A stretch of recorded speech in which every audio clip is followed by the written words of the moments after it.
The contract worker is useless and not needed in the meeting. That's what they told me. He barely managed to say this before breaking down in tears. He had gone for the final round of the competition, but was turned away after just 5 minutes. Why would they do such a thing? He had been working tirelessly every day for this competition, and yet they didn't even allow her to participate properly. I couldn't hold back my anger as I watched her sobbing. Who the hell kicked her out? Show yourself. I suddenly burst into the conference room, shouting and causing an uproar. My name is Tom Brown. I'm 36 years old and work at an animation studio. About a month ago, I quit my previous job and transferred to this company. Before coming here, I was working at a game development company.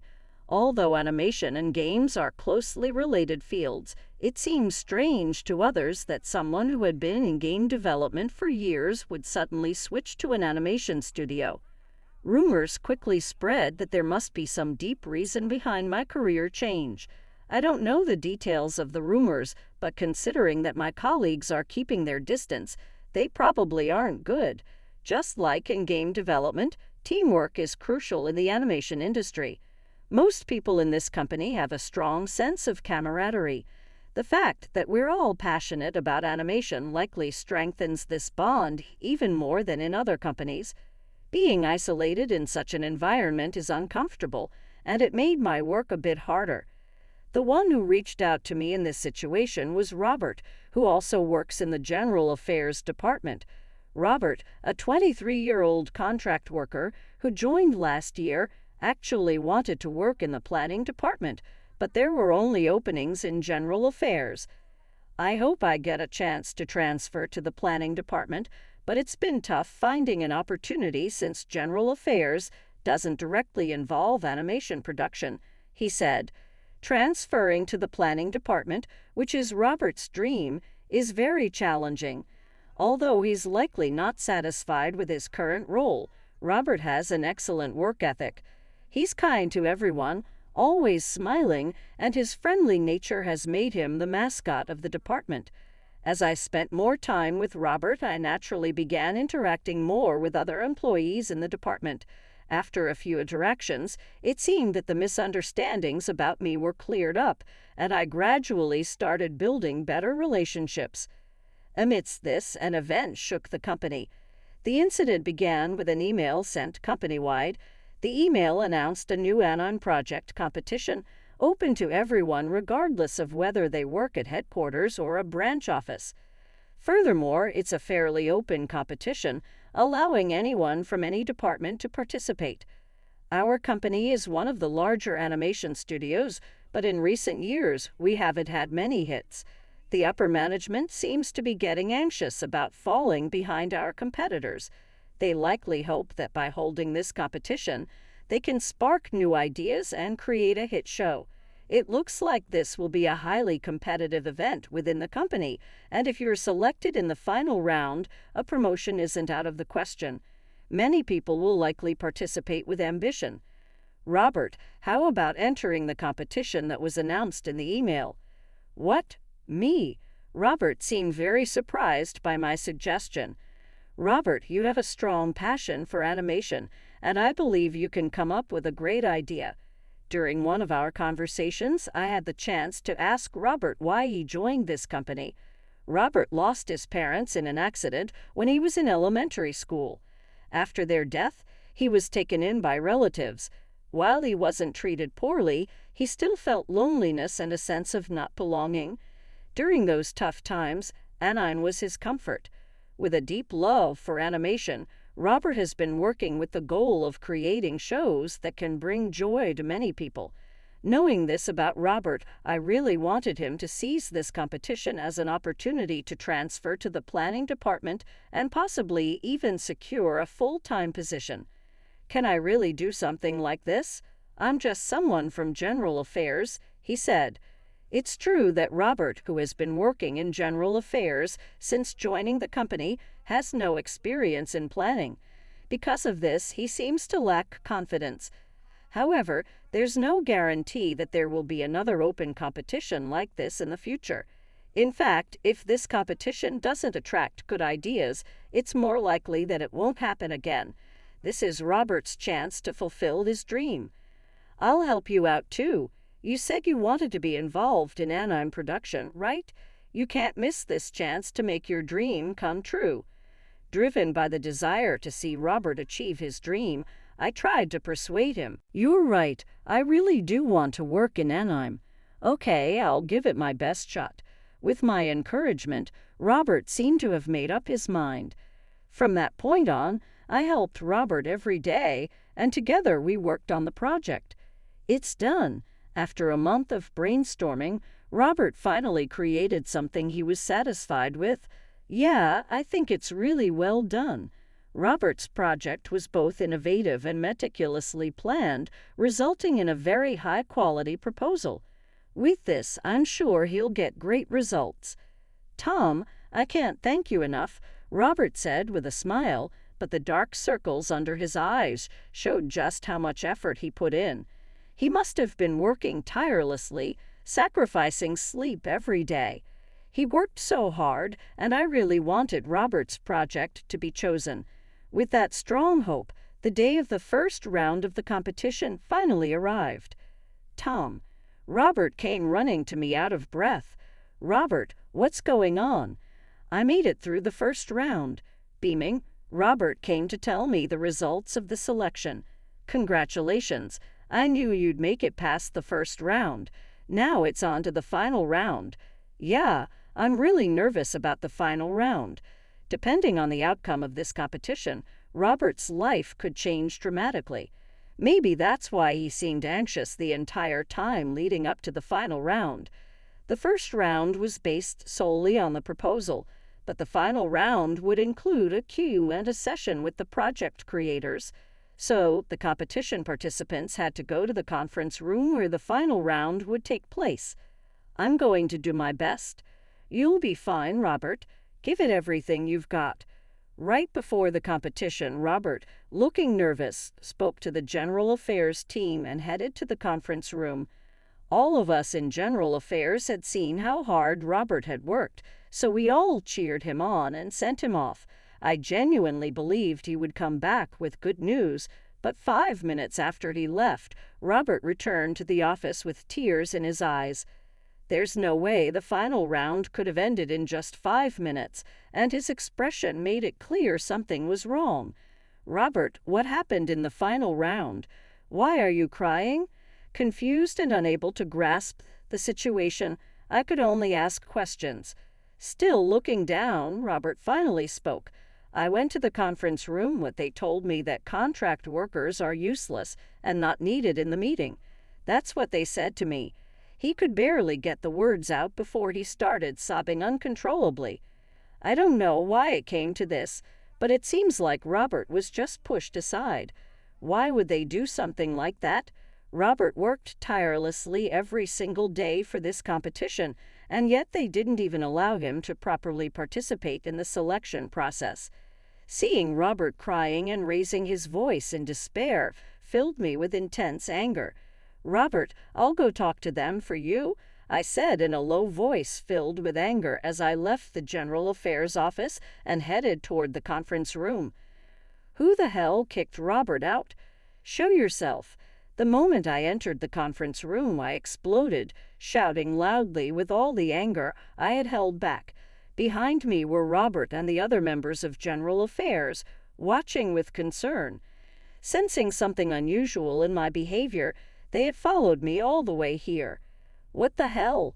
Barging in here like that? We're in the middle of the final selection. One man shouted back at me as he approached. It was David, the head of the planning department. I didn't know him personally, but I had heard rumors that he's a capable leader who became head of the department in his mid-30s. But David, who showed clear displeasure at my question, didn't seem like the great person I had heard about. I'm here because it's the final selection, I said. David threw a question back at me. You're a new face, aren't you? Which department are you from? General Affairs. When I answered, David burst into laughter, clutching his stomach.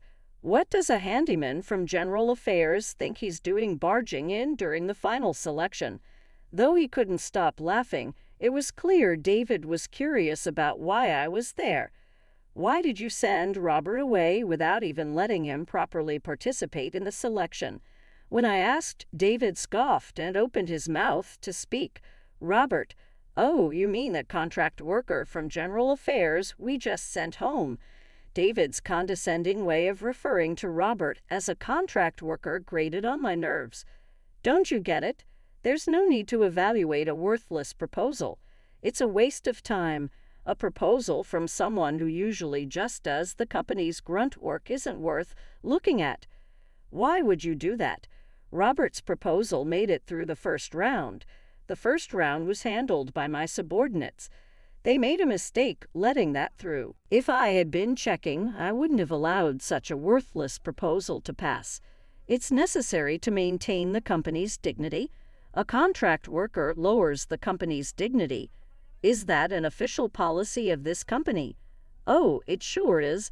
Contract workers are just failures who couldn't make it as full-time employees. If we accepted a proposal from such a failure, it would definitely lower our dignity, wouldn't it? David smirked cruelly as he spewed these heartless words. How could he say something so awful? I couldn't understand a single thing he was saying, but I knew every word coming out of his mouth was offensive. His remarks only fueled my anger, pushing it to its peak. Shaking with rage, I pulled out my phone from my pocket and called someone. Get to the conference room immediately. I'll explain why when you get here. Just hurry, I said. I said what I needed to and hung up. Who the hell did you just call? Not knowing who I was talking to, David asked me with a confident smirk. You'll see when they get here. That was all I said as I waited for the person to arrive. 3 minutes after my call, an older man, out of breath, entered the conference room. Sorry to keep you waiting. Sweat was beading on his forehead, making it clear he had rushed to the conference room. I've been waiting for you, Vice President, or should I say acting president. As I said this, the room buzzed with surprise. Why is the Vice President here? David, who had been so confident a moment ago, began to panic at the sight of the vice president. He never expected a low-ranking employee like me to call in the vice president. The company president is currently hospitalized due to health issues. For the past 6 months, the vice president has been acting as the president during his absence. I'm not fully aware of the situation. Is there some sort of problem? The vice president, despite being suddenly summoned, asked me politely, though with a confused expression.